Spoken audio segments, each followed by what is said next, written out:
சிவபெருமானே, ஓம் நம சிவாய். அனைவருக்கும் அன்பு தெய்வமகளின் வணக்கம். நாம் புரட்டாசி மாசத்துலேருந்து தினந்தோறு 1008 ராமநாமங்கள், பிறகு 216 தடவை சிவநாமங்கள் நாம் சொல்லிட்டு இருக்கோம். ஏற்கனவே நாம் கணக்கில்லாமல் சொல்லிட்டு இருந்தோம்.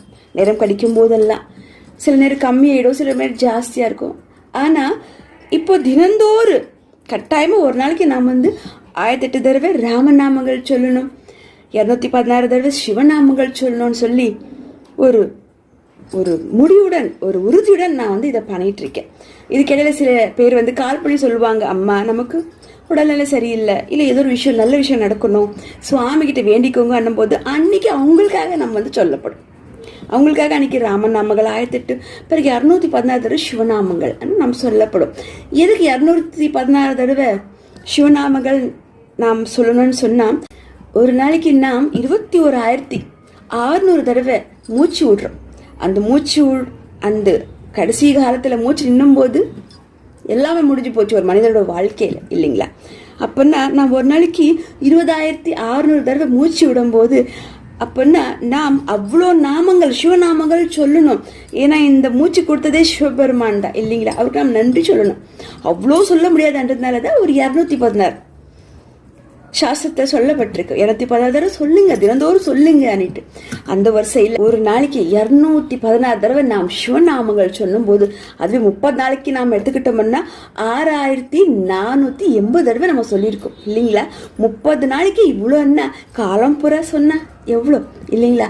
அதே மாதிரி ஒரு நாளைக்கு 1008 முறை ராமநாமங்கள் சொன்னா அதுவே 30 நாளைக்கு எவ்வளோ ஆச்சு? கிட்டத்தட்ட 30,240 தடவை நாம் ராமநாமங்கள் சொல்லியிருக்க ஒரு மாசத்துக்கு, இல்லைங்களா? அப்போ காலம் புற சொன்னா உண்மையான பக்தியோட, உண்மையான நல் மனதோட, நல் எண்ணத்தோட தினந்தோறும் எவர் ஒருவர் நாமங்களை ஜபிக்கிறாங்களோ, சொல்றாங்களோ, நம் வாயால மனதார சொல்றாங்களோ, நிச்சயமா வாழ்க்கை பயணத்துல நாமளும் நிறைய புண்ணியங்கள் நம்ம பண்றதுக்கு பகவான் ஒரு வழிகாட்டுவாங்க. புண்ணியங்கள் பண்ணி பண்ணி பண்ணி கடைசியில நாம் சேருவோம் ஹிமயமலை நாதர். பெருமாளுக்கு பிடிச்ச பகவான், பெருமாளுக்கு பிடிச்ச பக்தரா இருந்தா வைகுண்டத்தை சேரலாம், மோட்சத்தை அடையலாம், இல்லைங்களா? இவ்வளோ விஷயம் இருக்கு. ஒரு பொழுதும் பகவான் நம்மளை தவறான வழிக்கு போக விட மாட்டாங்க. ஒருவேளை நாமளே பார்த்து போனாலும், மகளே நில், மகனே நில், நீ பண்ற செயல் தவறானது, தப்பு, திருத்திக்கொண்டு சொல்லி நமக்கு ஒரு வாய்ப்பளிப்பாங்க. அதையும் தாண்டி நாம் ஜெயிச்சு வந்தோம்னா வாழ்க்கையில கடைசியில நாமளும் நல்லா வாழ்ந்து பிறரும் நாம் வாழ வச்சு பிறகு கடைசியில நாம் சேருவோம் மோட்சத்தை இறைவனுடைய இதயத்துல. இதை விட ஒரு மனிதருக்கு வேற என்ன வேணும்? புண்ணியம் மட்டுமே செய்யுங்கள், நாமங்களை சொல்லுங்கள், நமச்சிவாய் நமச்சிவாய் என்று பாடுங்கள், அம்பிகை நாமங்கள் பாடுங்கள், உங்களுக்கு என்ன நாமம் பிடிச்சாலும் பாடுங்க, சொல்லிக்கொண்டே இருங்க. நாமம் மட்டுமே நம்மளை காப்பாற்றும். ராமநாமம் சொல்லுவது என்பது சாதாரண விஷயமா? ஸ்ரீமன் நாராயணரே இந்த பூலோகத்துல ராமராய் பிறந்து வாழ்ந்திருக்காங்க அயோத்தியாவில். நம்ம என்ன பாகியம் செஞ்சோம், இல்லைங்களா? அப்படி பகவானே வாழ்ந்த இந்த உலகத்துல நாம் ராமநாமங்கள் சொல்ல நம்ம என்ன பாகியம் செஞ்சோம், இல்லைங்களா? கண்டிப்பா சொல்லுங்க, நேரம் இருக்கும் போதெல்லாம் சொல்லுங்க. நமக்கு சரி இதுக்கெல்லாம் எவ்வளோ நேரம் செலவாகுதுமா? முடியாத அண்ணவங்களுக்கு நான் சொல்றேன், பெருசா நேரம் செலவாகாதுங்க. நாம் சில நேரத்தில் செல்போன் எவ்வளவோ நேரம் நோண்டிட்டு இருப்போம், தேவையில்லாம கதை பேசிட்டு இருப்போம். ஆனா இதெல்லாமே கொஞ்சம் தவிர்த்து ஒரு 1/2 மணி நேரம் ராமநாமத்துக்கும் பிறகு ஒரு 1/4 மணி நேரமும் சிவநாமத்துக்கு ஒதுக்குங்க. நிச்சயமா நம்மளாலேயும் முடியும். பாருங்க, ஒரு நாளைக்கு நம்ம 1008 தடவை நாம் சொன்னா மாசம் எவ்வளவு ஆகி போச்சு? 30,000 கிட்டத்தட்ட 240 தடவை நாம் சொல்லியிருக்கோம். 30,240 தடவை நாம் சொல்லியிருக்கோம். அது ஒரு நாளைக்கு 216 தடவை சிவநாமங்கள் சொன்னா அது எவ்வளவு ஆச்சு? 6,240 தடவை நாம் சொல்லியிருக்கோம்.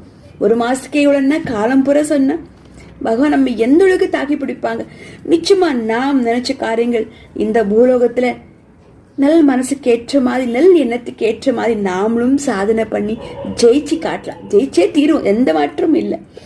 நாமங்கள் சொல்லும் போது நமக்கு ஒழுக்கம் வந்துடும், நல் மனம் வந்துடும். பிறருக்கு தீய தீய தீய எண்ணங்கள் செய்யாத அளவுக்கு அந்த எண்ணமே நமக்கு வராது. நல்ல எண்ணம் மட்டுமே நமக்கு வரும். நல்லா கடைபிடிங்க. ஒருத்தருக்கு நாம் தீமை நினைக்கிறோமா? கிடையாது, நல்லது மட்டுமே நினைப்போம். நல்லது நினைச்சாலே போதும், இறைவன் நம்ம கூடவே இருப்பாங்க. அம்பிகையாக இருக்கலாம், தந்தையாக இருக்கலாம், மிருகப்பெருமானாக இருக்கலாம், குலசாமியாக இருக்கலாம். நமக்கு என்ன தெய்வம் பிடிக்குமோ அவளை மனதார பிரார்த்தனை பண்ணுங்க. இவனுடைய மனதில் இடம் பிடிங்க, நல்வழி நமக்கும் காட்டுவாங்க. கடைசியில நாம் சேருவோம் இமயமலை நாதரே, வைகுண்ட நாதரே, சிவபெருமானே போற்றி போற்றி. ஓம் நம சிவாய. திருச்சிற்றம்பலம். நன்றி.